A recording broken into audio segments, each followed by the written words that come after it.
And now in our history, we have arrived at the turn of the century, the decade of 1900. And the decade of 1900 seems like a colorful decade when many interesting things were happening and new cultural changes were occurring. In 1903, the Wright brothers fly their airplane. Wilbur and Orville Wright were two brothers, and they had a bicycle shop where they had metalworking equipment and they constructed bicycles. But for many years, they spent all their free time trying to develop a flying machine. Now, at this point in history, people had built gliders that could carry a single person. But the trick was to figure out how to make it so that the person could control the movement of the glider and also how to make it self-propelled. And so the Wright brothers, they built many kites, they built gliders, they built many types of contraptions, and they made frequent trips to a windy, desolate beach off the coast of North Carolina that was called Kitty Hawk. And they went there to test their gliders and contraptions. And after several years of testing and many crashes, in December 1903, they made their first successful powered flight. Their plane is depicted on the screen. It was a glider with an engine and propellers that could be flown by a single pilot laying down. And the first flights of the plane were all very short, just a few seconds long, never longer than a minute. But it was the beginning of a new age of human flight. Also, this first decade of 1900, this is the decade when people in the United States first start driving automobiles, those carriages powered by gasoline engines. Notably, at this point, automobiles were very expensive and relatively rare, but in 1908, Henry Ford would introduce the Model T, and then he would develop a method for producing the Model T that made efficient use of an assembly line type of production. And so this made it possible to mass produce cars and sell them at a price that the general public could afford. So soon, many people in the United States would be driving one of Ford's new Model T cars. And one of his early Model Ts is depicted on the screen. Of course, a large portion of the population was too poor to buy cars. And this was also a time when there was no government safety net, there was no welfare, no minimum wage, and there were no child labor laws. And for many families, the only way they could survive was if their children worked. One estimate is that about 20% of children who were 10 to 15 years old were in the labor force at this point in time. The top picture on the screen is of children in a textile factory, and the bottom picture is of children sorting coal. Note that in the top picture, children are operating a machine driven by a spinning belt. This work could be dangerous. One careless move, a child might lose a finger or be seriously injured. And at this point in history, there was no workers' compensation. So if a worker was injured on a job, and this would be true for a child or an adult, if a worker was injured on the job and became disabled, the worker might then be simply fired with no compensation. The first decade of 1900 also included the beginning of silent movies. Recall that Thomas Edison had a lab that was responsible for inventing the light bulb. And so later, Edison's lab invented a moving picture device. Initially, a viewer would look through a peephole in a box to view the moving picture, but then they developed a method for projecting the movie onto a screen. And given that Edison's lab invented all the equipment, Edison controlled all the production of the first movies. All the first movies were produced by Edison and not produced in Hollywood. Initially, they just filmed things that moved, like dancers or acrobats or trains or things like that. Then, eventually, they came up with the idea of using the movie to tell a story. So, in 1903, Edison Studios released the very first movie to tell a story. The movie was titled The Great Train Robbery. It was a 12-minute movie, and it told the story of two bandits robbing a railroad telegraph office and then robbing a train. And then in the end, a posse is formed that captures the bandits. So the decade of 1900, this first decade, is when silent movies first start taking off. And here is a picture of President Teddy Roosevelt on a steam shovel. And I will explain what he's doing on that steam shovel in just a moment. So now, politically, during the first decade of 1900, there was a growing progressive movement in the United States. And the progressive movement wanted to eliminate corruption in government. One of the problems that democratic governments often face, and especially new democracies, involves a type of government corruption. It's a type of corruption that is sometimes called the spoils system. It goes like this. If a politician gets elected to office, the politician gains control of government jobs, and the politician might fire all the employees that were hired by the previous administration and replace them with people who are the politician's own supporters, friends, and relatives. So in this way, government jobs, are rewards that people receive for helping a politician win. And they also serve as an incentive for people to continue supporting the politician.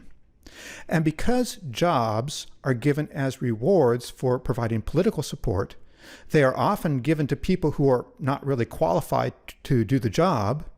And moreover, people, when they receive these government jobs, they have no incentive, no reason to do their job well. Instead, the government jobs provide opportunities for people to profit.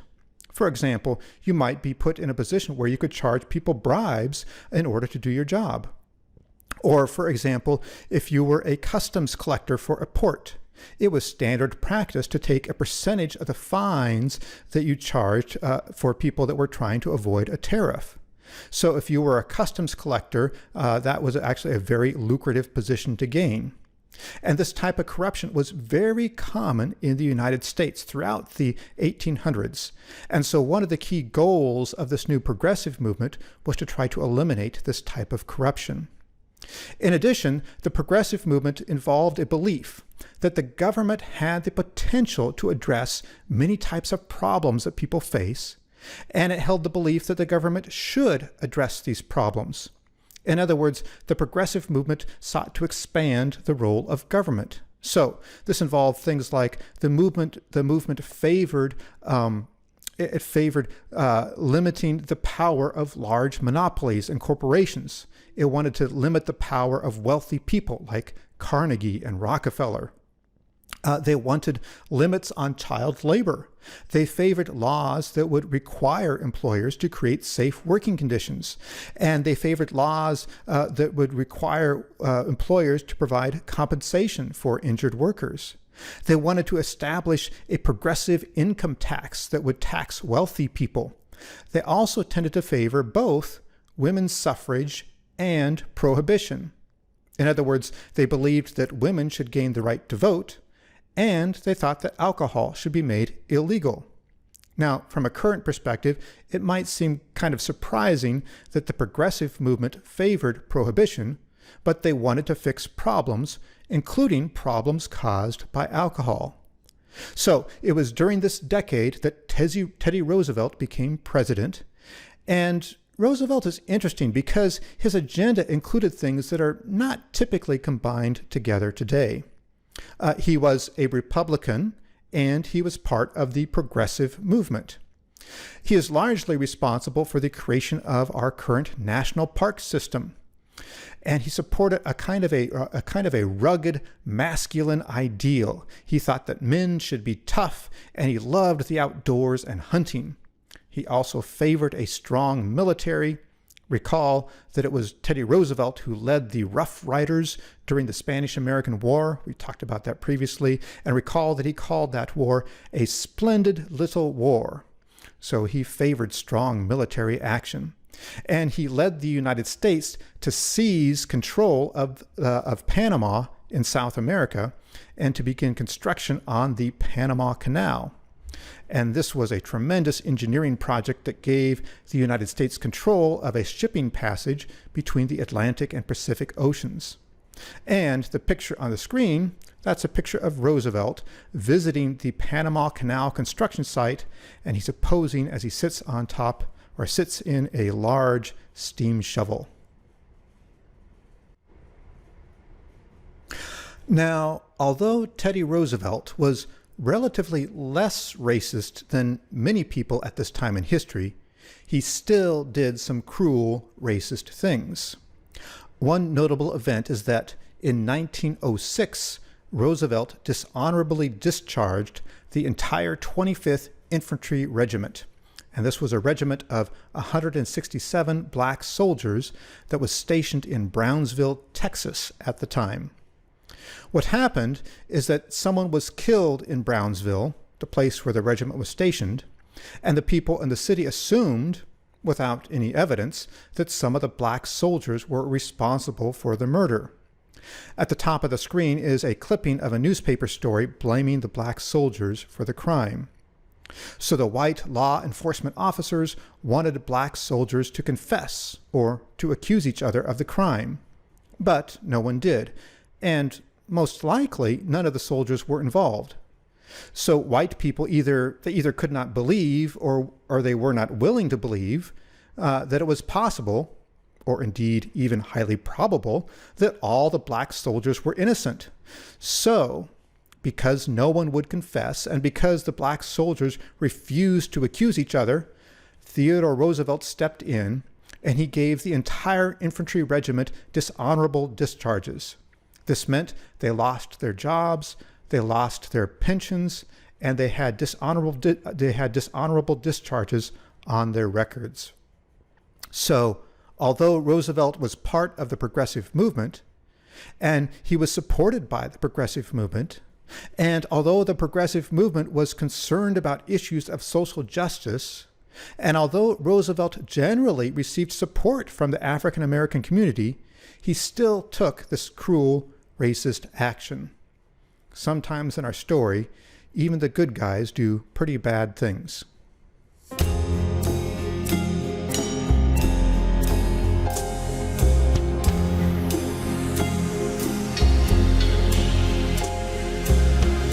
As now a flower petal falls on a mighty sea,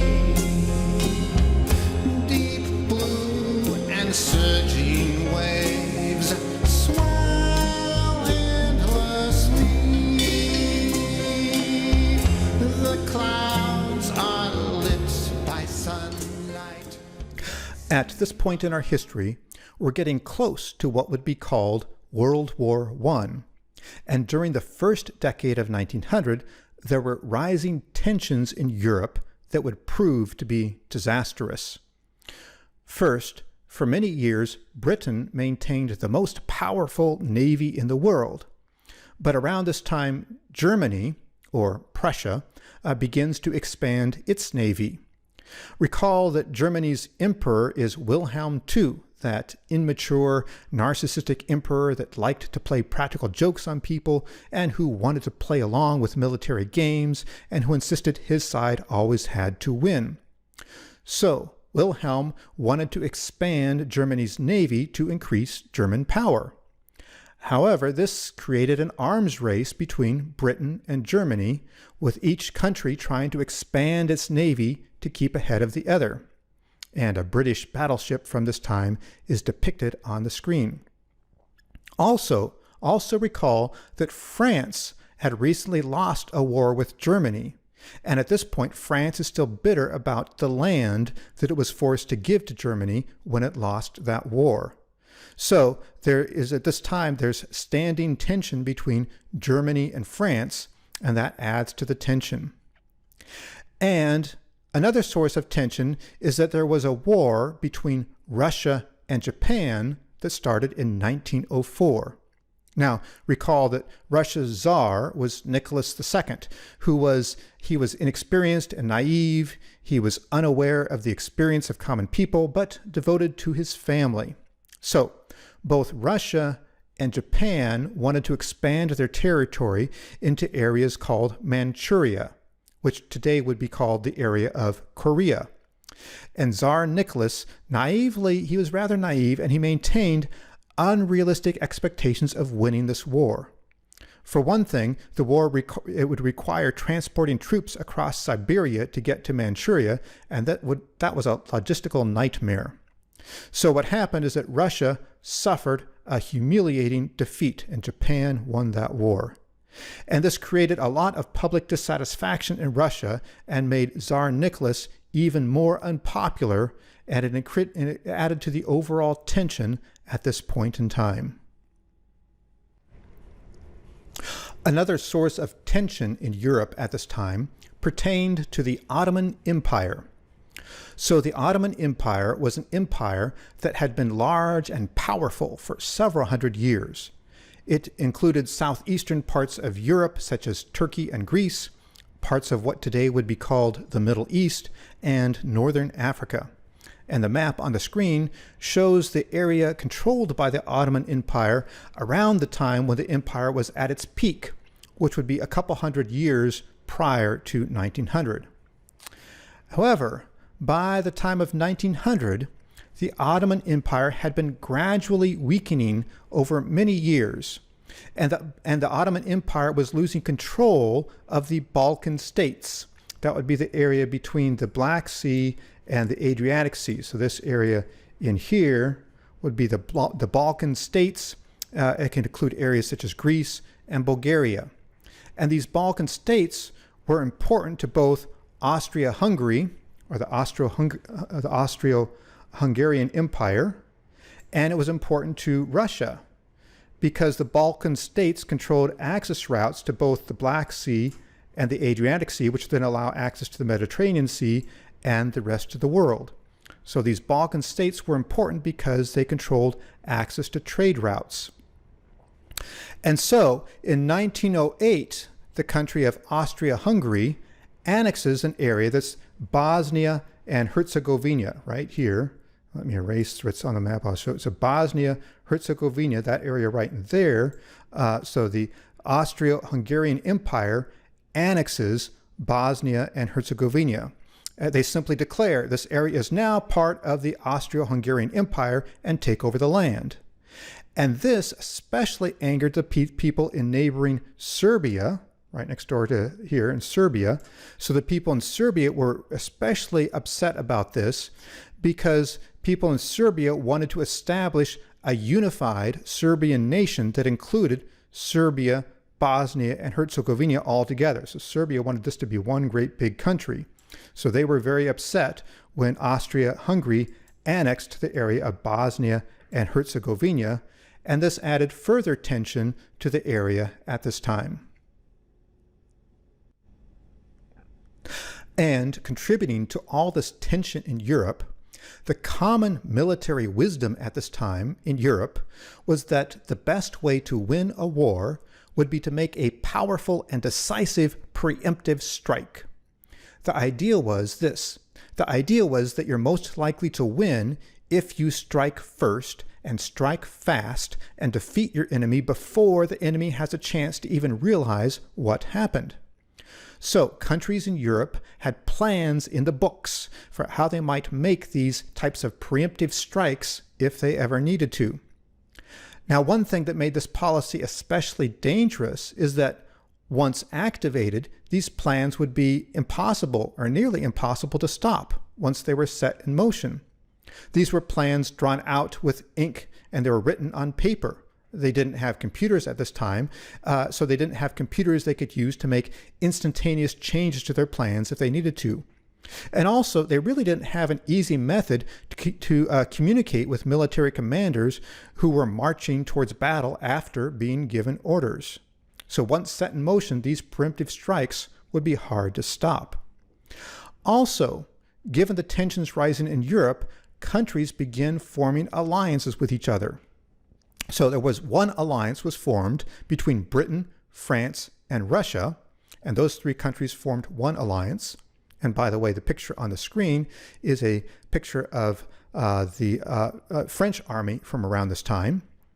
And another alliance was between Germany and Austria-Hungary, and those two countries formed another alliance.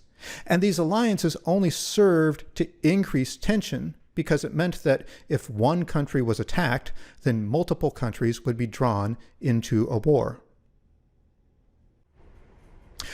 It was also during the first decade of 1900 that W.E.B. Du Bois published a book titled The Souls of Black Folk. So Du Bois earned his PhD in history at Harvard University just a few years prior to this point, in 1898. Sometimes he's identified as the very first African American allowed to earn a doctoral degree in the United States. And while he was at Harvard, Du Bois apparently took some classes with William James. And Du Bois apparently thought very highly of William James.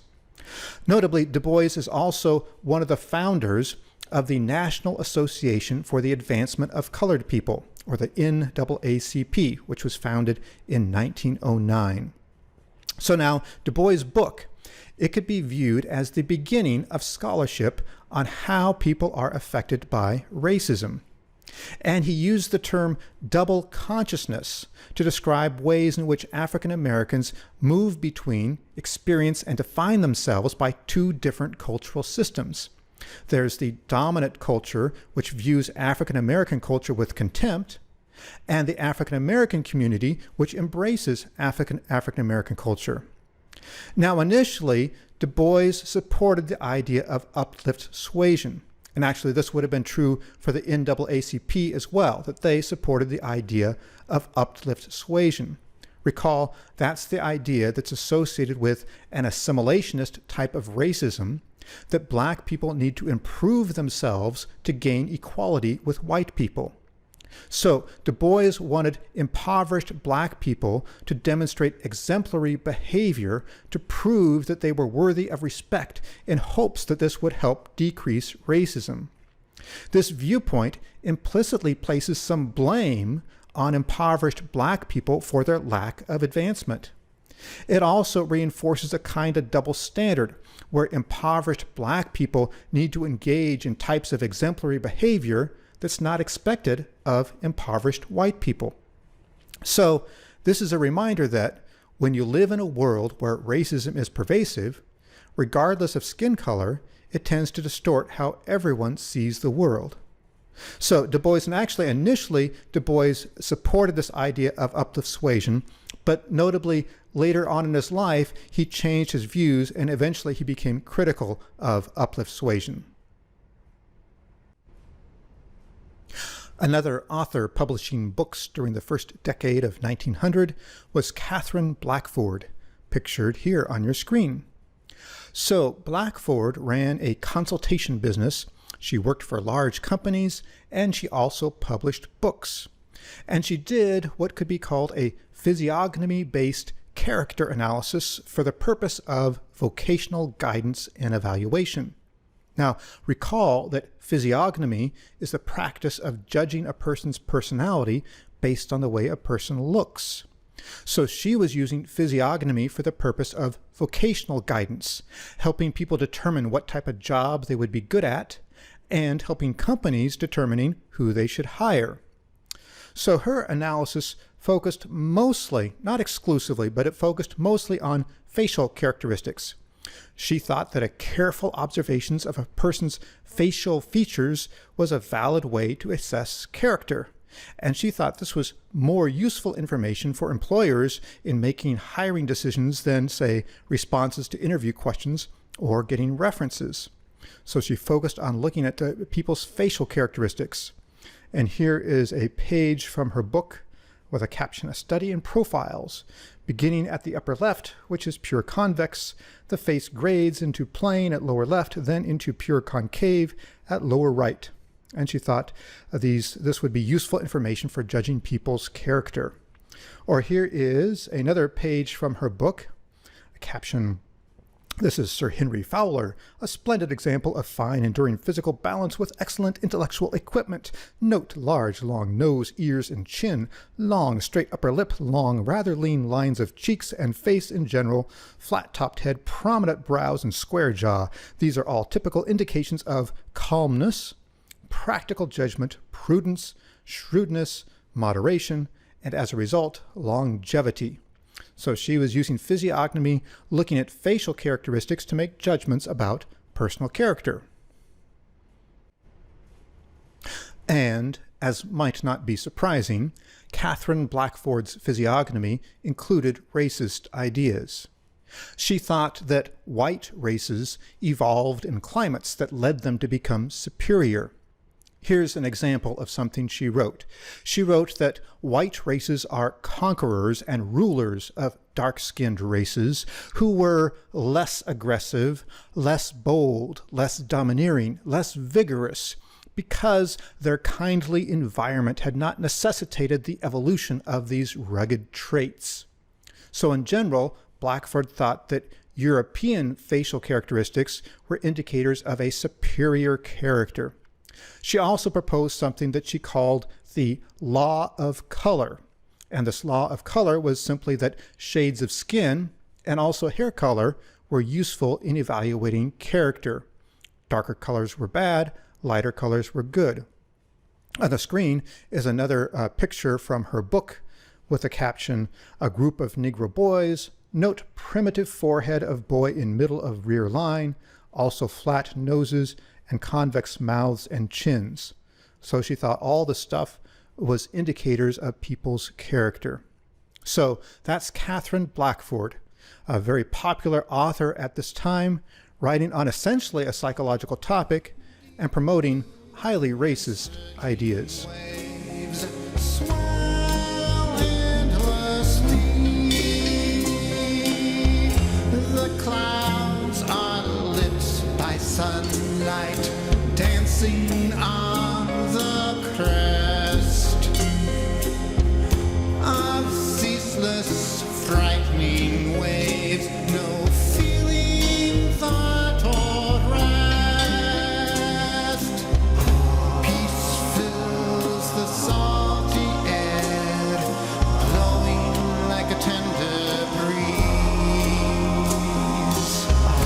Feel now the presence hid, creator of moments like these.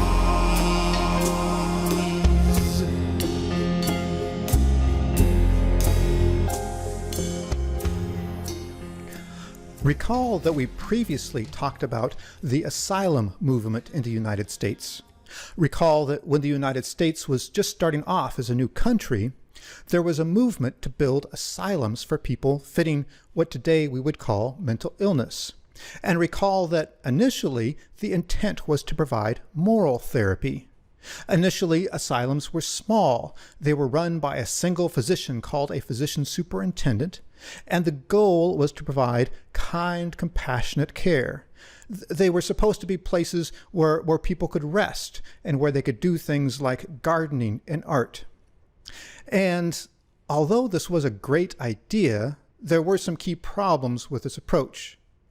Although kind and compassionate care is much better than cruel and punishing treatment, for the most part, this moral therapy was still not very effective as a treatment for mental illness.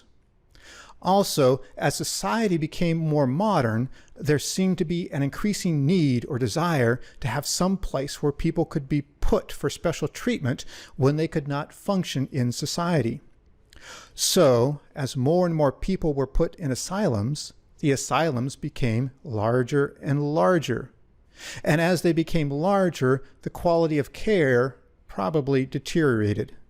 And they became more like warehouses for people with mental illness, where people could sometimes be trapped for years. Now, interestingly, asylums were often so large that they became impressive buildings. These buildings became like landmarks, and they were sometimes used on postcards. So what you're looking at on the screen here are actually a few pictures from postcards with pictures of asylums from around this time. And I have a few other pictures I can show you. So here's one picture. Here's another picture. I believe this would be a state hospital for the insane, Nevada, Missouri. So another picture of an asylum from this time. And let me show you one more picture. Here we go. Here's another picture. This would be New York State Hospital for the Insane in Buffalo, New York. So asylums are becoming very large during this first decade of 1900. During the first decade of 1900, a few things happened that increased the potential for the new discipline of psychology to expand into applied areas, and for psychologists to explore ways in which the new psychology might be used to help people.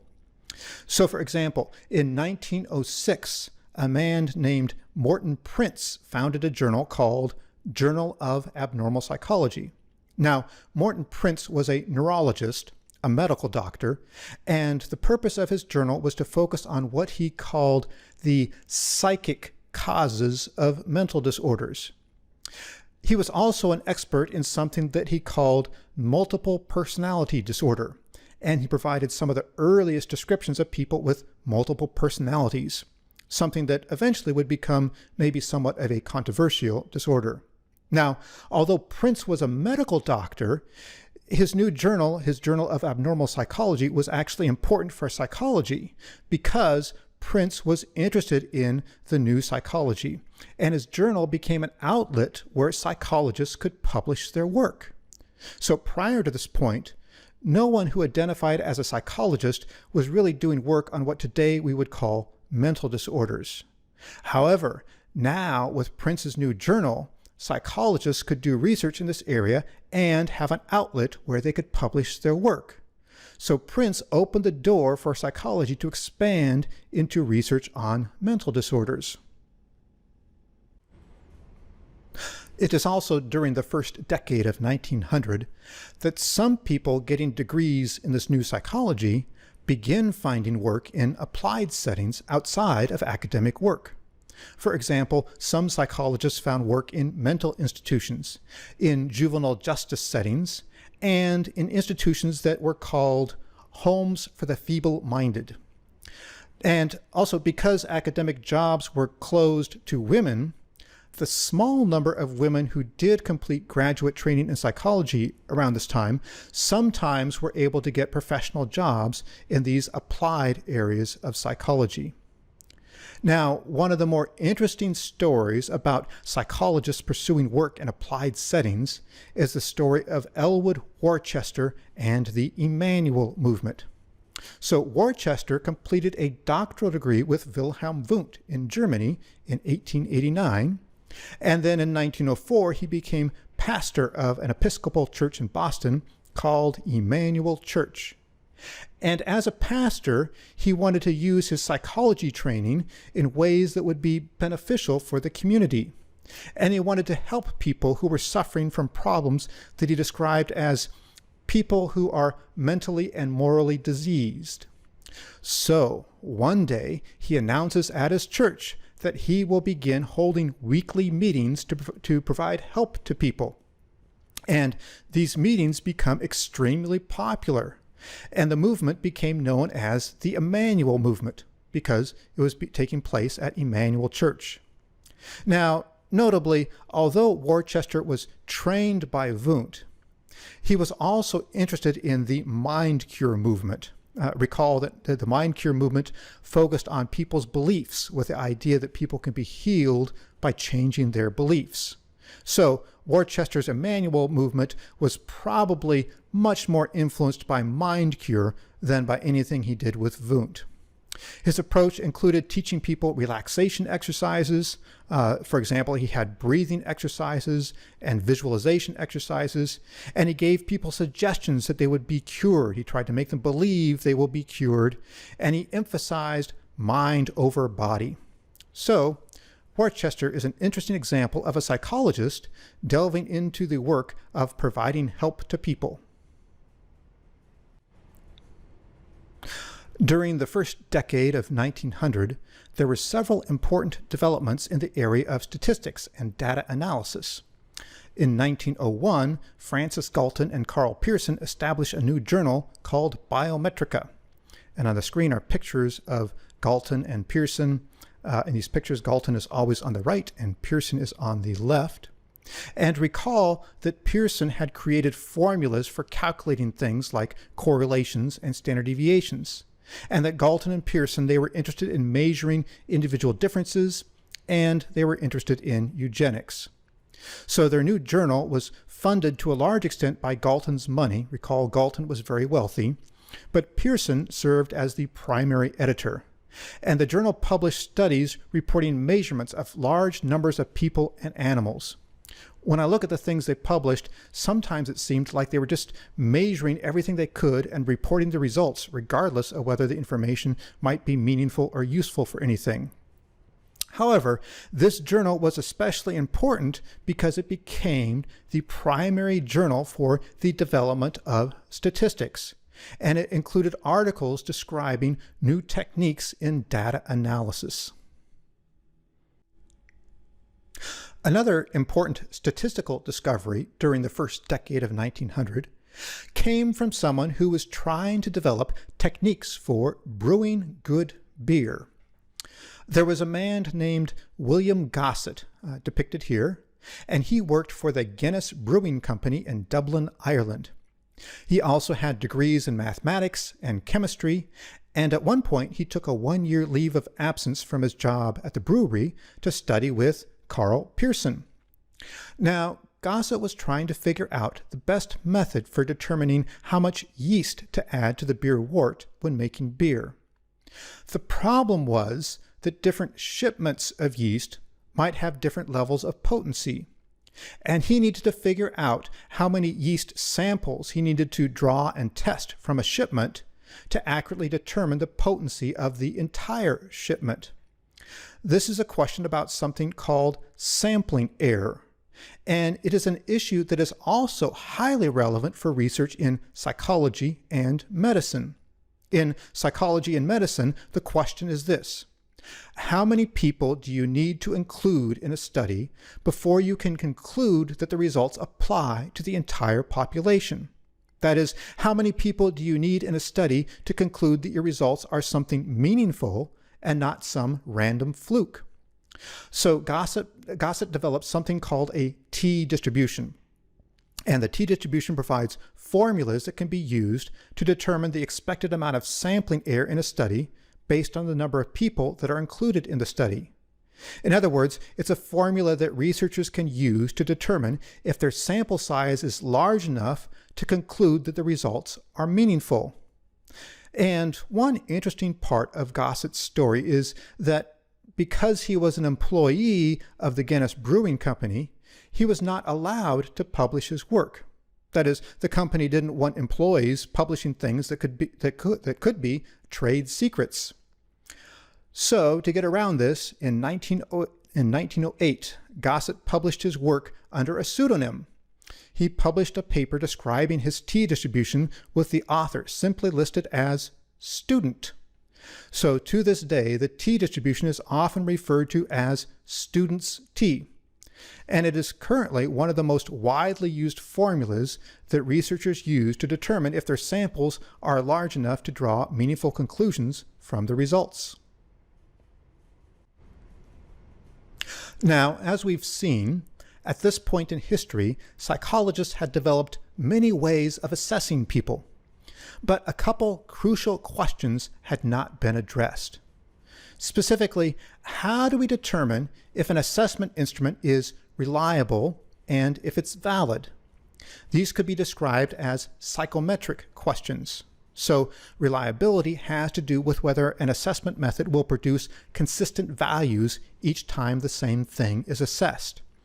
And validity has to do with whether an assessment method is actually assessing the thing it is supposed to assess. Sometimes an analogy with a dartboard is used to illustrate the difference between reliability and validity. If you're aiming darts at a target, reliability would have to do with the spread of the darts, how much the darts are spread out all over the place, and validity would have to do with how close the darts come to the actual target. So, for example, imagine I have a test where I ask people some general knowledge questions, like, who is Christy Mathewson? And then I also ask them to remember some strings of numbers. And imagine that I claim these tests measure something that I call intelligence. As we'll see, these are actually examples of items that will be used eventually on intelligence tests. So, in this example, the issue of reliability would have to do with whether people would get the same scores on my tests if I assessed them on different occasions. The issue of validity would have to do with whether my test items are actually measuring the type of intelligence I claim they are measuring, or if instead they might be measuring something else. For example, the question about Christy Mathewson, who was, by the way, a famous baseball player during the first decade of 1900, that question might be measuring people's sports knowledge. And the question about remembering strings of numbers, those questions might be measuring one's experience working with numbers in school. Now, notably, the very first step toward addressing questions of validity is to clarify whether the different types of questions I'm using are all measuring a single thing or if they're measuring different things. And once we know if they're measuring different things or a single thing, then we can ask whether they're actually the things we claim they are.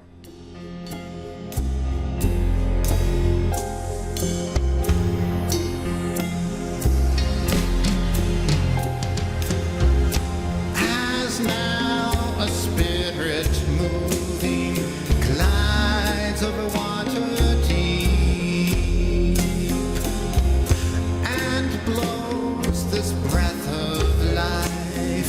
Briefly we keep gold strings of light revealing, showing all that's good. Dark mystery hides a power just dimly understood.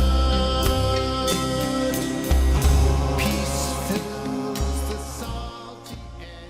Now, the reason why I've been talking about these psychometric issues is because in the first decade of 1900, a man named Charles Spearman took some initial steps in addressing these questions, and he developed some mathematical formulas that can be used in evaluating the reliability and validity of assessment instruments.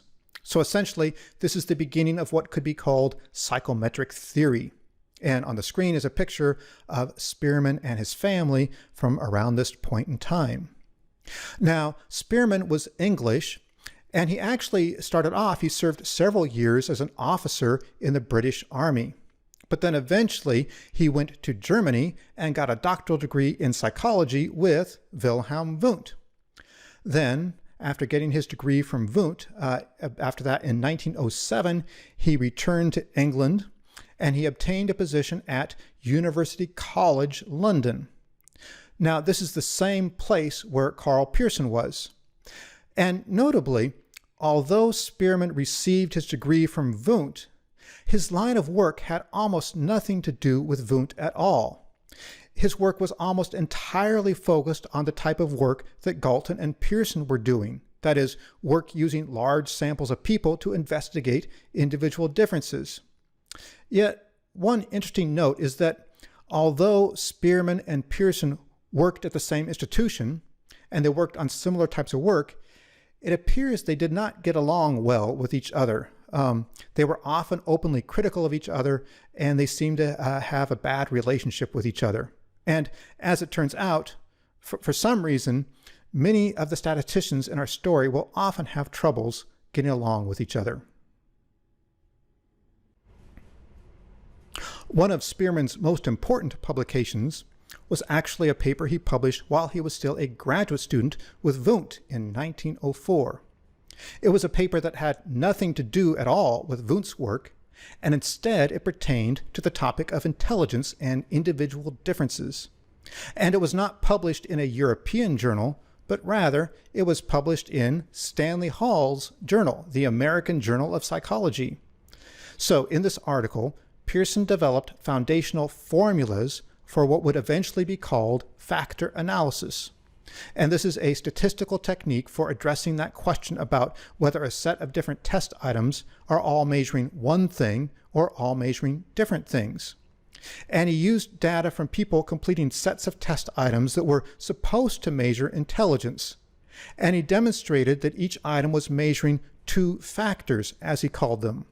Specifically, He determined that each item was partly measuring a factor that Spearman called G, which he thought represented general intelligence, and each item was also partly measuring something that was unique to the item, something that was different from G. In other words, each item was partly measuring G and partly measuring something unique. So on one hand, Spearman's work provides an important first step towards testing the validity of assessment instruments. He provided formulas we can use to address that question about, is this set of items, are these items all measuring one thing, or are these items measuring different things? And we have to address that question before we can address the question about, is the thing that these items are measuring, is that what they're supposed to be measuring? So on one hand, he gave us tools that we could use that are important for testing the validity of assessment instruments. But on the other hand, by assuming that his G factor was actually an indicator of general intelligence, he was failing to address important issues in validity. In this regard, he was merely presuming the underlying validity of the tests. And as such, Spearman's work actually heightened enthusiasm for a budding intelligence testing movement in the United States. And as we will see, this movement was plagued by problems with validity, including validity issues driven by racist assumptions. In addition to his work on factor analysis, Spearman also developed formulas that would be important for testing the reliability of assessment instruments. He developed something that is now called classical reliability theory, with the idea that any given score, that is a person's score on an assessment instrument, that any given score can be divided into two parts. One part is the true score, and the other part is error. And the true score is the reliable part, and the error is the unreliable part. And he developed formulas for calculating each component and for estimating reliability. These formulas are still widely used today. So, taken together, Spearman is somewhat of a mixed bag. On the one hand, he developed mathematical formulas that can be used to evaluate the reliability and validity of assessment instruments. On the other hand, he served to inspire an intelligence testing movement that relied upon tests with glaring psychometric problems. Another person that would add fuel to a growing intelligence testing movement is Alfred Binet. Recall where we last left Binet. He was working with Charcot in Paris, France, hypnotizing women who were diagnosed with hysteria, and he had proposed a, misguided theory of magnetic transfer. And then he was later forced to admit that he was using a flawed research methodology. And this had been a hard lesson for Binet. People that knew him later in life noted that he never talked about his years with Charcot, and he rarely mentioned Charcot's name. So anyway, after his magnetic transfer fiasco, Binet went on to pursue a range of different research interests. Recall that he was fairly wealthy and he could kind of do whatever he wanted. So he conducted some descriptive research with his two daughters when they were about 2 and 4 years old. Depicted on the screen is a picture of Binet and his family. There's Binet and his wife and his two daughters. So for example, he found that his two daughters would guess the number of beans on a table based on how much space they covered. His daughters said that there were more beans when the beans were spread out to cover more of the table. This is similar to what the psychologist Jean Piaget would do several years later. Binet also did a study on boys' susceptibility to suggestion. So in this study, boys were asked to judge lengths of lines. They were shown a set of lines and asked to indicate which two were equal in length. Then, after they answered, Binet would try to influence them by asking leading questions like, "Are you sure? Isn't it the next line?" Now recall that the problem with Binet's magnetic transfer studies, the problem there was that the women participants knew what the experimenter wanted them to do, and so they were being influenced by experimenter suggestion rather than by the magnets. So I suspect that the topic of experimenter influence was of special interest to Binet. Notably, this was at a point in time before psychologists had developed ethical guidelines regarding participant confidentiality. So, as part of his publication on the study, Binet included the pictures of the boys who were susceptible and those were not. As you can see on the screen, here's a picture from Binet's publication. The boys on the left were the ones that were more suggestible to Binet's influence, and the boys on the right were the ones that were resistant to this suggestion. Notably, I suppose these pictures also give us some insight on Paris fashion for boys at this point in history. Eventually, Binet joined a group called the Free Society for the Psychological Study of the Child, and also a man named Theodore Simon began working with Binet as his research assistant. On the screen, the picture on your left is a picture that was taken from around this time, and Binet is the man who's sitting down at the table with the child. So this group got involved in trying to develop a test that would identify children in the Paris public schools who had learning difficulties.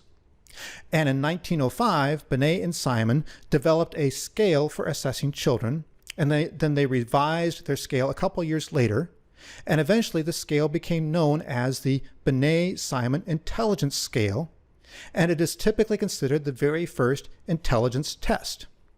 So their first intelligence test included several components. It included something they called an association test. There were questions that involved sentence completion, something they called themes on a given topic. They also tested children's memory for pictures, and there were sections that tested object drawing and digit repetition, and also tests of moral judgment. And this test will have a profound influence in the United States, where psychology will soon become obsessed with intelligence testing. Now let's return to the United States and take a look at the extent to which sexism was prevalent in psychology during the first decade of 1900. Now recall that the American Psychological Association, or the APA, had its first meeting in 1892. And so that meeting did not include any women. However, 3 women were allowed to join the APA a few years after it formed. These included Christine Ladd Franklin, Mary Whitten Calkins, and Margaret Floyd Washburn, and 2 of these women are depicted on the screen. It was James McKean Cattell who nominated the first 2 for APA membership. He said, "Well, I suppose we psychologists ought not to draw a sex line." However, these women faced tremendous obstacles in academic work. Ladd Franklin studied at Johns Hopkins, and Calkins studied at Harvard. And both of these women completed all the requirements for a PhD at their respective institutions. But neither was given a degree because of their sex. They completed all the work, but they were not given a degree simply because they were women. Also, at the time, most universities would not hire women as faculty, so these women had very limited job prospects. Margaret Floyd Washburn was actually the very first woman to be awarded a doctoral degree in psychology from a university. She first started off studying with Cattell, and then she moved to study with Edward Titchener at Cornell University. Recall that at this time, Cornell was a rather new university in a rural part of New York, and it might have been less prestigious than other universities, and Cornell was unique in that it allowed women in its graduate program. So by switching to Cornell, Washburn was switching to a school that would actually allow her to earn a doctoral degree. Notably, in the first decade of 1900, the APA actually took some small initial steps towards addressing this sexism, and in 1905, Mary Whitten Calkins was elected as the first women president of APA. And although Edward Titchener was the first psychologist to award a doctoral degree to a woman, he was still quite sexist. In fact, in 1904, he started a new psychology organization called the Experimentalists, and this group specifically excluded women. Recall that Titchener was the founder of structuralism, and he was the author of an experimental psychology lab manual. And as we have discussed previously, at this point in time, there were some psychologists, such as William James and Hugo Munsterberg, that sometimes utilized anecdotal evidence and philosophical reasoning to draw their conclusions. Whereas other psychologists thought that the new psychology should be strictly empirical. They thought it should be a strictly empirical science based on research studies and data and nothing else. So Tishner thought that psychology should be strictly empirical, and his new organization was intended to be a highly exclusive group of psychologists that all favored that strictly empirical approach to psychology. And so I can't find any picture of the group when it first started, but I do have this picture on the screen now, which is a picture of Tishner's experimentalists a few decades later. It's from the 1920s. And Tishner is the man with a white beard in the middle of the front row. And as you can see, this is a very homogeneous looking group. In the picture, I think all the members are white, and I am certain they are all men. Notably, out of all the major psychologists we have been discussing so far, only Tishner and Leitner-Whitmer attended the very first meeting of the experimentalists. Recall that Leitner-Whitmer is the person that would become the very first clinical psychologist. And we actually have letters between Tishner and Whitmer discussing their plans for the experimentalists. And they both agreed that the club should exclude women. So here is an excerpt of a letter written by Leitner-Whitmer, the first clinical psychologist, discussing the need to exclude women from this group. So Leitner-Whitmer writes this. He says, "I am quite positive in my objection to inviting women.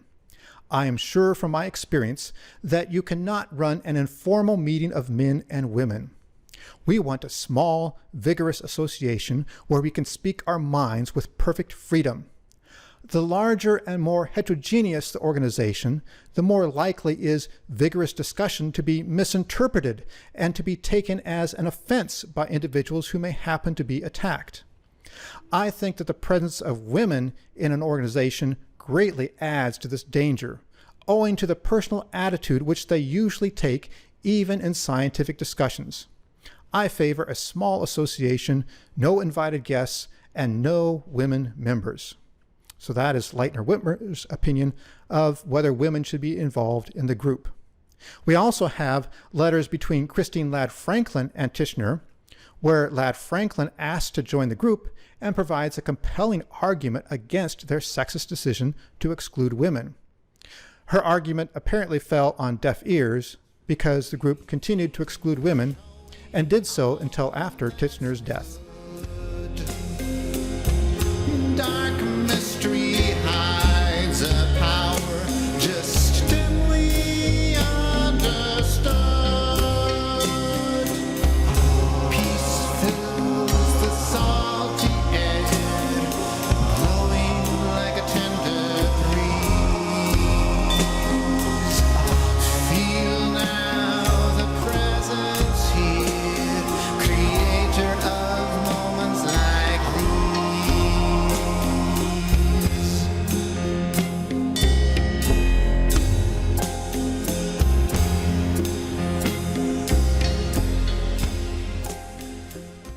And speaking of Leitner-Whitmer, let's return to his story. It will be in this first decade of 1900 that Whitmer establishes the new profession of clinical psychology. If you recall, where we left him last, Whitmer had his psychology clinic at the University of Pennsylvania, which was the place where he was conducting assessments of school children. Notably, in 1904, at the age of 37, Whitmer got married. He married a woman named Emma Repplier, and on the screen is a picture from their wedding. They seem to have lived somewhat separate lives. Whitmer went on vacations to the mountains without her, and several years later, Whitmer would create a special school with a large campus, and Whitmer would live in a house on the campus of a school, while Emma continued to live in their old house in the city. So anyway, a key event in our story is that in 1907, Whitmer received a $10,000 grant which he used to expand his treatment facilities and to start a new journal. So Whitmer starts a new journal, and he names his journal the Psychological Clinic, a journal for the study and treatment of mental retardation and deviation. And the lead article in the new journal was titled Clinical Psychology, thus giving a name to the new profession. In this article, Whitmer described his vision for a new profession of clinical psychology. It would require a PhD in psychology, and it would involve doing the same types of things he was doing in his psychology clinic. So, this was the official beginning of a new area of psychology called clinical psychology. And this is the reason that Whitmer is called the first clinical psychologist. He came up with a term and defined what it should be. So, if Whitmer defined clinical psychology as involving the same types of things he was doing in his psychology clinic, what exactly was he doing in his clinic? By taking a closer look at what Whitmer was doing in his psychology clinic, we can get a clear picture of exactly what his new clinical psychology was all about. So, although Whitmer occasionally saw adults, the vast majority of his work involved children, and specifically children who were having problems in school. And the main focus of his work involved conducting assessments. So what types of problems did Whitmer address in his clinic? He had children with speech problems, children with intellectual and academic problems, children with behavioral problems, things that Whitmer would have labeled as aggression or overexcitability. And he saw children with mood and anxiety problems, things that Whitmer would have labeled with terms like melancholia, nervousness, fearfulness, and vacant staring. These are terms Whitmer would have used. So how did he assess the children? What types of assessments did he use? For one thing, he got a lot of information from teachers and from parents of the child, and he also got a lot of information from physicians as well. And then he collected physical data. He got information about the child's weight and height and posture and visual acuity and other things like that. And then he had many different types of assessment tests. And he used a different set of tests with each child. He had spelling tests and achievement tests. And I presume he had tests that were similar to Cattell's mental tests. And he had tests that were probably similar to Titchener's tests of sensory ability. And he also developed some of his own tests. For example, he developed a test where children needed to place geometric shapes into the correct position on something he called a form board. So he conducted many different types of assessment tests with children. And so what did he do with all this information? What were his plans of action once he conducted his assessment? Sometimes he simply gave a diagnosis. One type of term he would use, or what type of diagnosis he might give, is this child is, quote, high-grade feeble-minded. That's one type of term he would have used. Most often, he would make a referral or a recommendation. Maybe he'd recommend the child to get transferred to a special school. And occasionally, not very often, but occasionally, the Whitmer would undertake treating the child himself to try to help the child on his own. Notably, Whitmer did his work before there were video cameras. Now, today, if someone who's training, for example, to become a clinical psychologist, that person can get videos of experienced psychologists demonstrating their work with clients.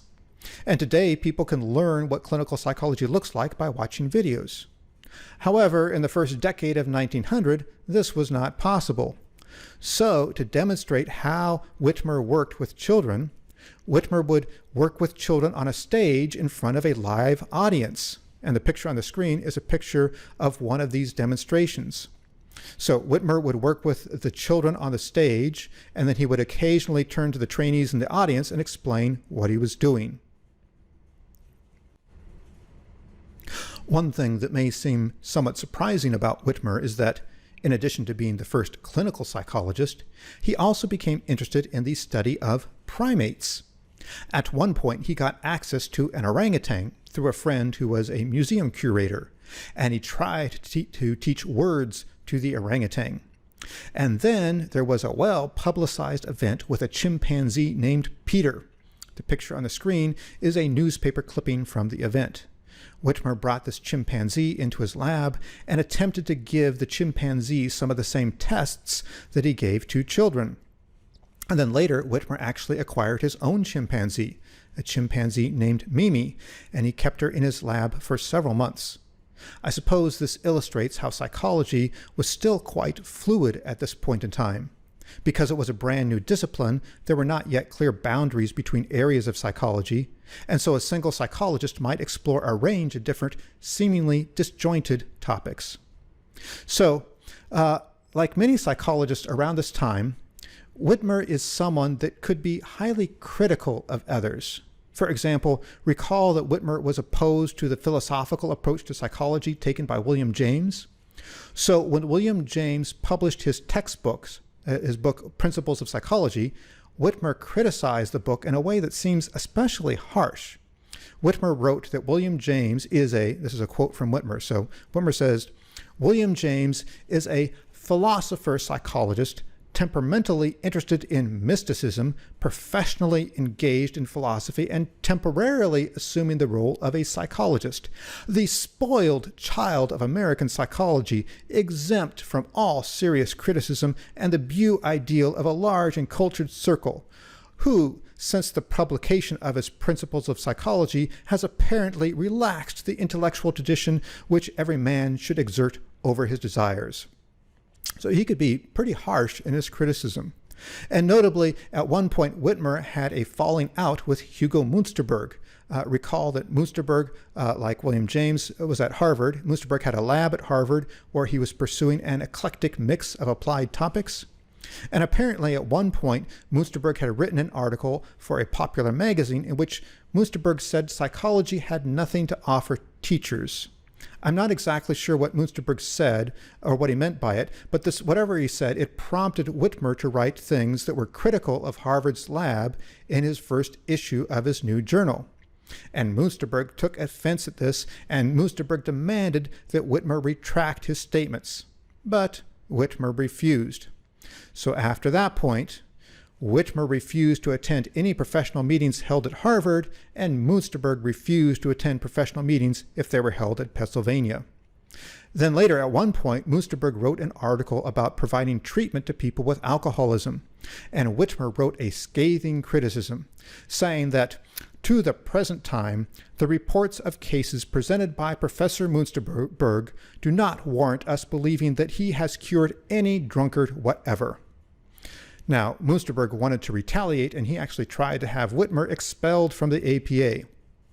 Interestingly, although Whitmer also criticized William James, it appears William James kind of took it in stride. James reportedly said that he was simply honored to be regarded as someone so important as to warrant the critical attention of Whitmer. So Whitmer could be highly critical of people at times. Near the end of the first decade of 1900, specifically in the year 1909, there were three important events that occurred. At the time, each of these events probably seemed mundane and maybe insignificant. However, each of these events would eventually have substantial consequences for the history of psychology. So, what were these three events? Well, the first of these three events has to do with Ivan Pavlov. Specifically, a psychologist named Robert Yerkes in the United States published a paper titled The Method of Pavlov in Animal Psychology. And we'll be talking about Robert Yerkes later, because he will play a crucial role in the intelligence testing movement. But for now, in 1909, he published the first paper in the United States to describe the work of Pavlov. And notably, Yerkes spelled Pavlov's name using W's rather than V's. I guess it hadn't yet been established how to spell Pavlov's name. So, exactly who was Pavlov, and what was his work that Yerkes reported in this paper? So, Pavlov lived in Russia. Recall that I just talked about some of the things going on in Russia. Nicholas II is Tsar, and Russia was defeated in a war against Japan, and it had tense relations with its neighbor Austria-Hungary, and Russia was in an alliance with France and England. And now Pavlov lived in Russia, and he came from a clerical family. His father was a priest in a relatively poor district, and his mother was the daughter of a priest. And in Russia, priests comprised a special class of people. and Pavlov was proud of his family heritage and patriotic all his life. Now, to clarify, it would be good to note that his family would have been priests in the Russian Orthodox Church. In case you're not familiar with Russian Orthodox Christianity, note that some of the main branches of Christianity include Coptic, Orthodox, Catholic, and Protestant. So Coptic is one of the oldest traditions. It's located mostly in northern Africa. And then a key event in Christian history is in the year 1054, there was a conflict between churches in Rome and Constantinople, and this resulted in a division that produced two dominant branches of Christianity. Specifically, the split produced the Roman Catholic Church, which became dominant in Western Europe, and the Eastern Orthodox Church, which became dominant in areas around Greece and the Balkans and Russia.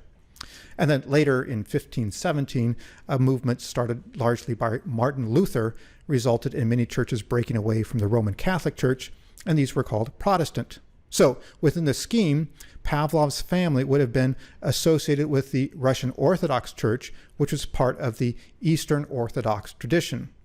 In this tradition, priests can marry, and worship typically includes the use of painted pictures of saints called icons. And on the screen, I have a random picture showing the front of a sanctuary of a Russian Orthodox church with the icons.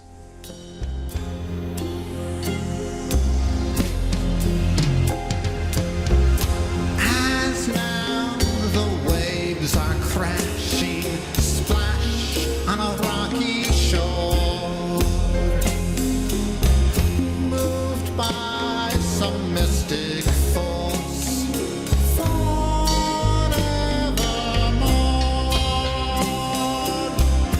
And now a flower petal sinking in the waves, and so the sea consumes, now taking what it gave. Peace fills the salty air. So Pavlov enrolled to study natural science at the University of St. Petersburg. And there were three people that were especially influential in Pavlov's education. First, he read Darwin and was highly influenced by Darwin's evolutionary theory. Second, at University of St. Petersburg, Pavlov studied with someone named Ivan Sechnov. And Sechnov was primarily interested in reflexes. He studied reflexes in frogs and found ways to inhibit their spinal reflexes. He wrote a book titled Reflexes of the Brain, and he claimed all physical acts in animals are actually reflexes resulting from either excitation or inhibition of the nervous system.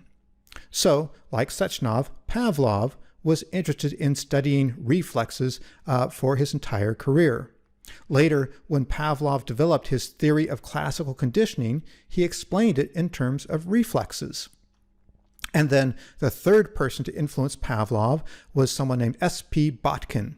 And in 1879, while Pavlov was still doing his university studies, Botkin invited Pavlov to take charge of a laboratory of experimental medicine, although apparently the laboratory was probably more like a shed in a garden.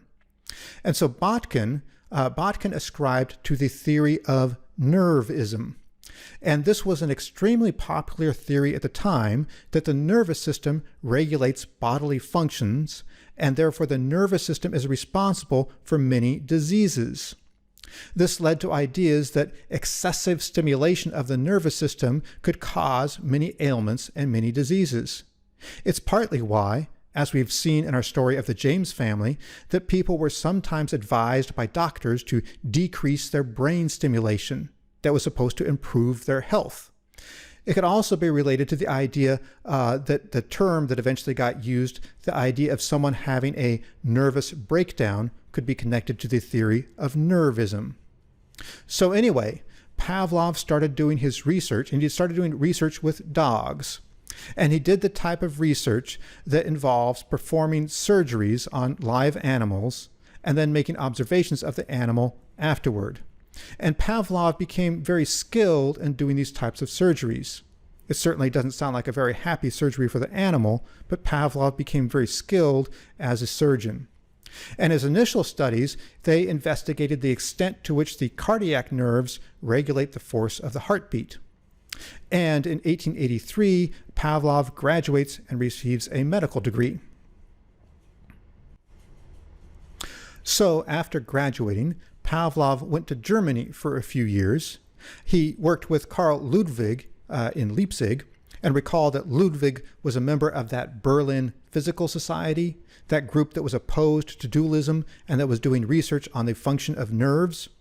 But probably more important for Pavlov, while he was in Germany, Pavlov worked with someone named Heidenham, and Pavlov developed a way to create a stomach pouch to study digestion in dogs. So as depicted on the screen, a section of the stomach wall would be sectioned off with the nerves intact, so that this section is separate from the stomach, and so that gastric juices produced by this section of the stomach flow out through an opening. This way, Pavlov could study how the stomach creates gastric juice, and he could investigate the things that trigger the production of gastric juice. So after studying in Germany for a few years, Pavlov returns to Russia and he gets married. And here is a picture of Pavlov and his wife at the time of their wedding. And for several years, they appear to have had great financial difficulty. There's one story, I presume it's one that Pavlov must have told, and according to the story, Pavlov and his wife could not afford to pay for fuel for their heating. And his wife was complaining about their poverty, whereas Pavlov, he was worried about some kind of butterfly collection he had for his research. And Pavlov reportedly told his wife, "Oh, leave me alone, please. A real misfortune has occurred. All my butterflies have died, and you are worrying about some silly trifle." Then, in 1891, Pavlov got a job at St. Petersburg Military Academy, and he organized an institute for experimental medicine, and he remained there for 40 years. And there, he continued doing his work on gastric juice in dogs. He determined that gastric juice production is controlled by several things. It's controlled by the amount of food the dog is fed, it's controlled by the type of food the dog is fed, and is controlled by the time since food was last eaten by the dog. And he also determined that gastric juice production is controlled by something he called a psychic reflex. Specifically, he did something that was called a sham feeding study. And in this type of study, he would cut a dog's esophagus so that when the dog ate food, the food fell out of an opening rather than going into the stomach. And Pavlov discovered that dogs would produce gastric juice regardless of whether the food actually went into the stomach. So he concluded that the brain was responsible for controlling a gastric juice reflex, and he called this a psychic reflex. Now, notably, this line of research produced a lot of, shall we say, doggy gastric juice. And Pavlov came up with a rather innovative plan for what to do with all that doggy gastric juice that he collected. Specifically, he sold it to people with digestive problems as something they could drink to try to improve their digestion. And here is a picture of Pavlov and his lab at the time when they were making all that doggy gastric juice. I believe Pavlov is sitting in the middle of the front row with the white coat. And this picture also gives us a good sense of what Russian men's hat styles were like at this time in history. And I can't tell if the one person without a hat might be a woman in the group. And here is a picture of a lab room where Pavlov conducted some of his research. And what happened is this. Pavlov published his work on gastric juice in 1897, and it made him rather famous. In fact, in 1904, he won a Nobel Prize for his work on gastric juice. And so then, when he wins that prize, he goes to give an acceptance speech for his Nobel Prize.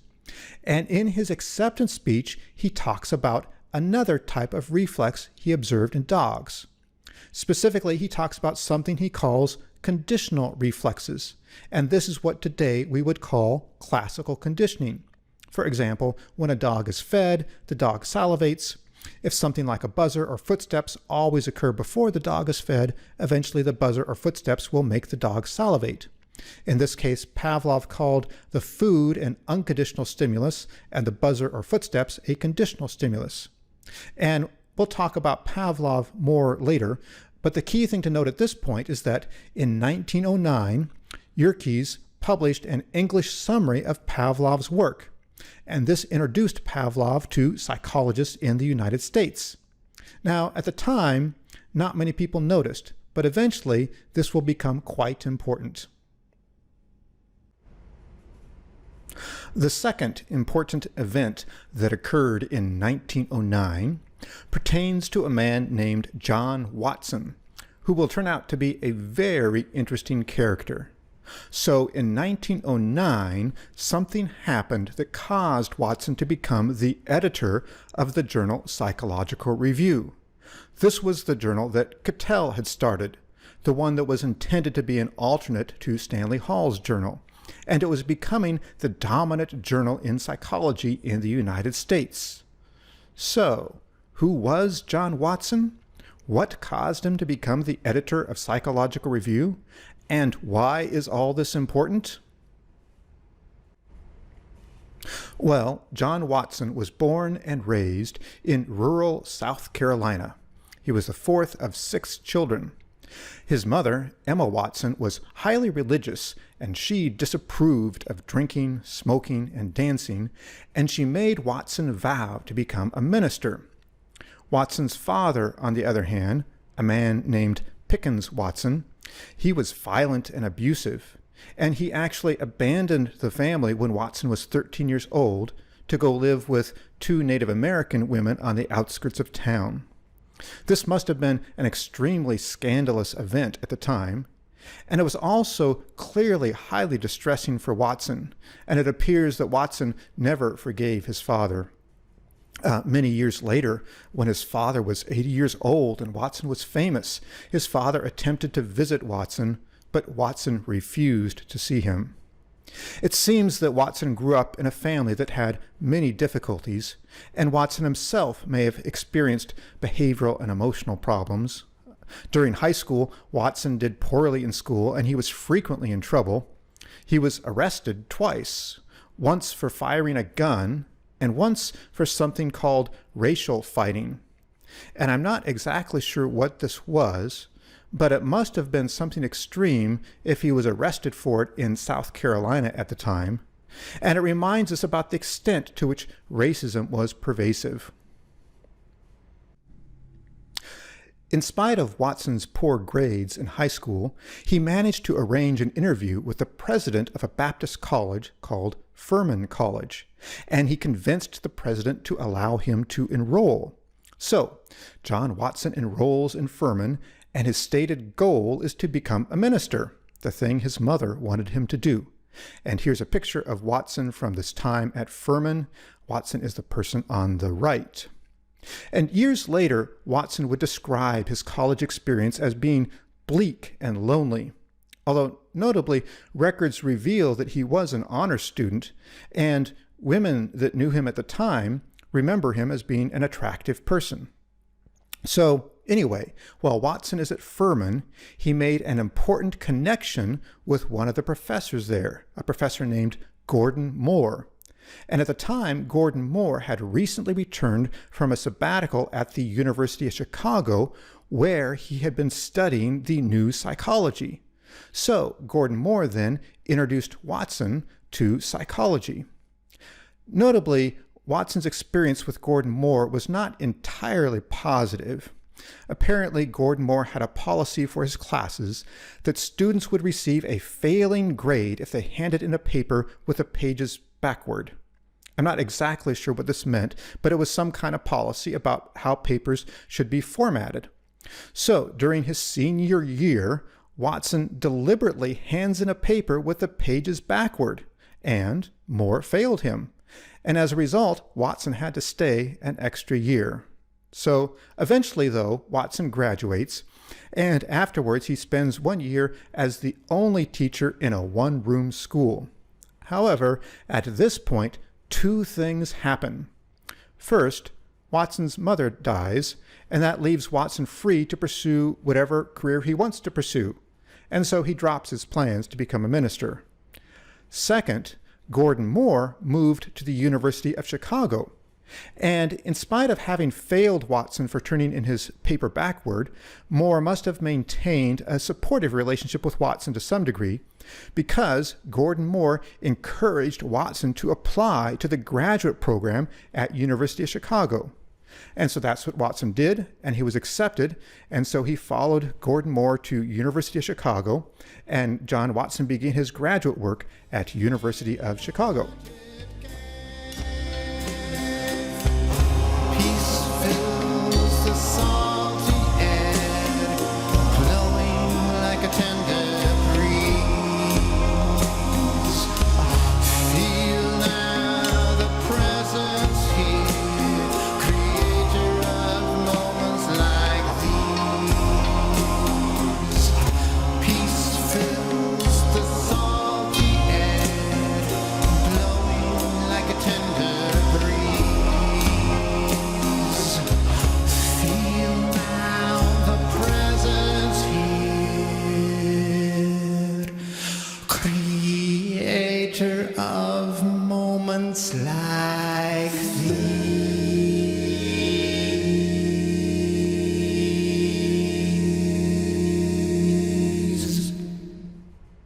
Here is a picture of John Watson from around the time when he was in graduate school. Now, I have not talked about the University of Chicago previously, but Chicago was the source of a new approach to psychology called functionalism. To the extent that Titchener's structuralism was a dominant theory, functionalism was an alternate viewpoint. So whereas structuralism asks, what are the components of consciousness, functionalism asks, what is the function of consciousness, and from an evolutionary point of view, how is consciousness adaptive? William James is often described as being a functionalist, although I don't think James ever identified himself as such. The most famous people that did identify themselves as being functionalists include Edward Thorndike. Recall, he was the one pursuing that strongly eugenic psychology with cats in their puzzle boxes. And also, there were two professors at University of Chicago that identified as functionalists. They included John Dewey, who was especially famous for his work devising schools for children eventually, and someone named James Roland Angell. So Chicago is a big place for functionalism. And at Chicago, Watson did a lot of work with James Angell, the functionalist. He also did a lot of work with a neurologist, not a psychologist, but a neurologist named Donaldson, who had an animal research laboratory. And it seems that this neurologist may have had the biggest influence on Watson because John Watson did his dissertation on rats. Specifically, he studied the nervous system and how the nervous system developed in rats, and he studied learning ability in rats. Notably, while Watson was a graduate student, he often had difficulties with feelings of depression and anxiety. He was afraid of the dark, and he had difficulty sleeping, and he would sometimes walk the streets of Chicago in the early morning hours. At one point, he took a leave of absence and he left the university for about a month because of these problems. Watson actually had a lifelong fear of the dark. He sometimes could only sleep if there was a light on in the room.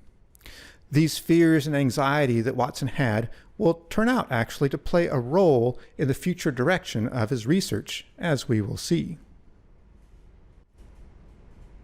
So in 1903, Watson graduates, and notably, he actually received the very first PhD from the Department of Psychology at the University of Chicago. And after graduating, John Watson is given an offer to stay on at Chicago and join the faculty. So that's what he does. Watson continues now as a professor at the University of Chicago. And around this time, he marries a woman named Mary Ickes, and eventually they have 2 children. On the screen is the best picture I could find of Mary Ickes. Notably, Mary was actually a student in one of John Watson's classes. And the story is that John gave her a final exam for a class, and instead of answering the questions, Mary wrote John a love letter. Eventually, Mary and John secretly eloped, and they got married without the approval of Mary's family. And the fact that John would have a relationship with a student is also foreshadowing about future events in our story. Now, aside from Thorndike's work with cats, at this time, psychologists mostly focused on research with people. Both the structuralists and the functionalists were interested in understanding consciousness in people. And at Chicago, John Watson taught courses using Titchener's experimental psychology lab manual that focused on testing sensation in people. But Watson's own research at Chicago focused on animals and not on people.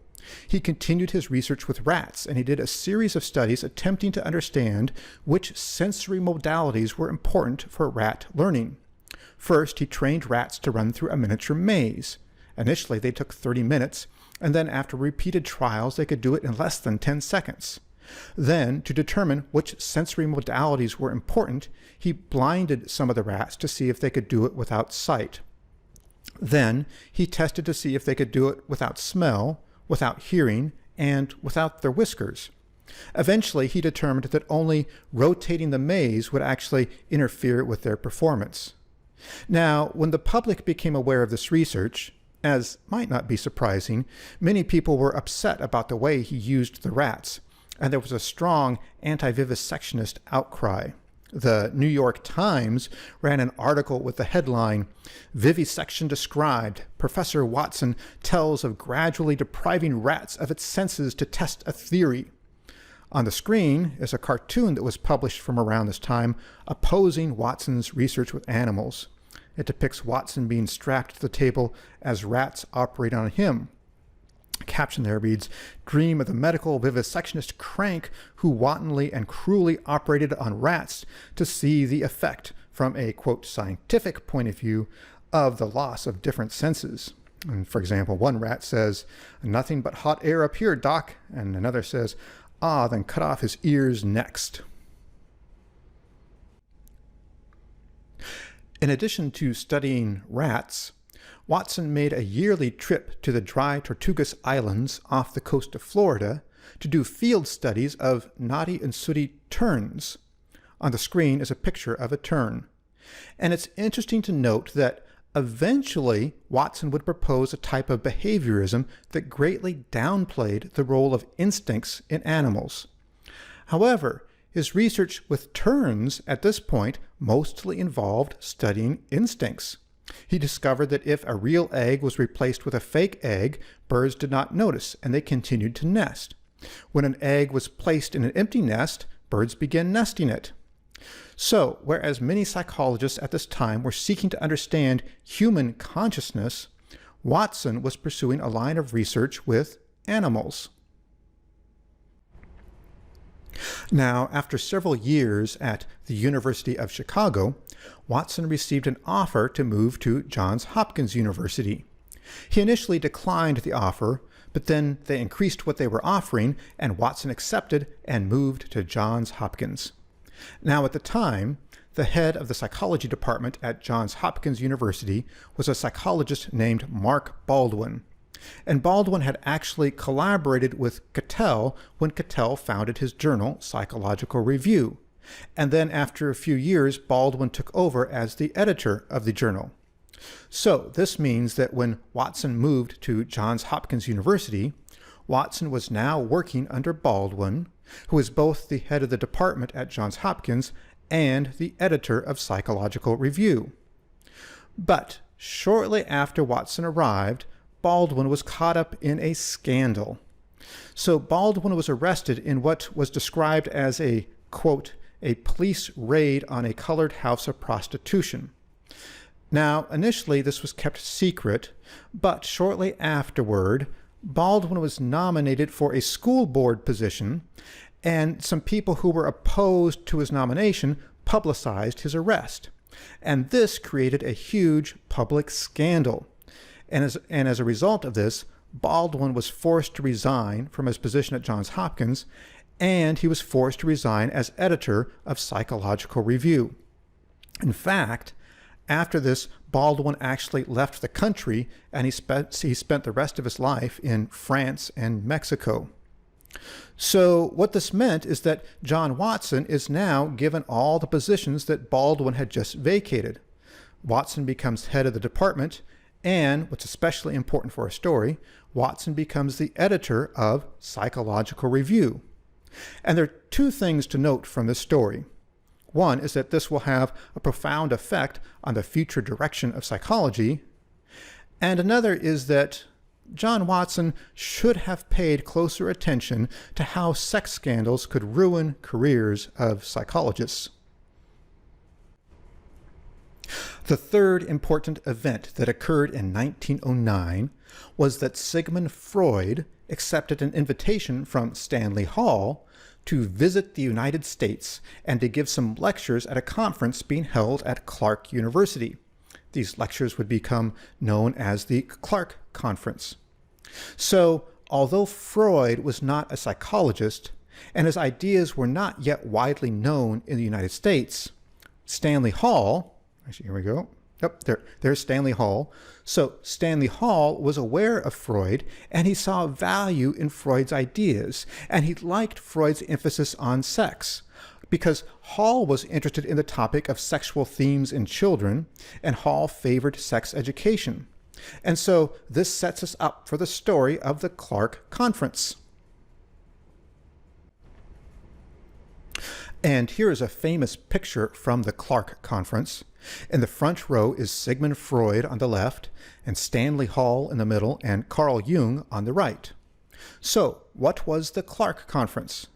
If you recall, Stanley Hall was the president of Clark University, and the year 1909 would be the 20th anniversary for the university. So, to celebrate, Hall was organizing a big conference. It would become the Clark Conference of 1909. And as part of preparing for the conference, Hall needed to find a keynote speaker. So first he contacted Wilhelm Wundt in Germany. However, Wundt declined. In part, he cited his age, saying he was too old to come. And then he also said, well, I'm sorry, I cannot attend your 20-year anniversary celebration of Clark because, well, I'm involved in the 500-year anniversary celebration at University of Leipzig. So Freud declined, and then Hall invited someone named Ebbinghaus, who accepted, but then he died shortly thereafter, so Hall was still trying to find a keynote speaker. So then he turned to Sigmund Freud, and eventually Freud accepted. So Sigmund Freud made his one and only trip to the United States in the year 1909 to be the featured speaker at the Clark Conference. And Freud came with Carl Jung, and both Freud and Jung stayed with Stanley Hall as his house guests. Here is another picture from the Clark Conference, and as can be seen in this picture, many of the psychologists that I've been talking about as that first cohort of psychologists in the United States, many of these psychologists all attended the Clark Conference. So let's look at the picture we have. There's Freud right there, and over here's Carl Jung, kind of close by Freud. In the very middle is Stanley Hall, and then over here we have Titchener, and then next to him is William James right there, and then behind them is Cattell standing back there. So many psychologists from this first cohort attended that Clark Conference. And what that means is that the Clark Conference was responsible for bringing Freud's ideas to psychologists in the United States. Now, notably, most psychologists at the time probably found Freud interesting, but were hesitant to adopt many of his ideas. For example, William James appears to have enjoyed meeting Freud, but he commented later about Freud's method saying, well, symbolism is the most dangerous method. So psychologists probably found him interesting, but not persuasive. So at the time of the Clark Conference, by this time, Freud would have developed most of his theory. So he had his theory that personality is comprised of three components. The id, that's the unconscious component that includes impulses and drives, and the ego, that's that mostly conscious component that acts according to reason, and the superego that imposes moral standards.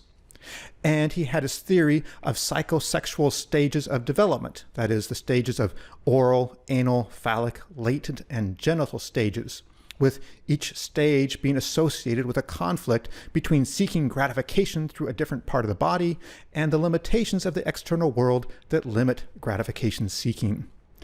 And he had his theory of the Oedipus complex, the idea that boys want to murder their fathers and marry their mothers. And he had his theory of transference, that idea that patients project past relationships onto their psychoanalysts. So, taking it all together, in sum, by the end of the first decade of 1900, both Pavlov and Freud had been introduced to psychologists in the United States, and John Watson was at the helm of the journal Psychological Review.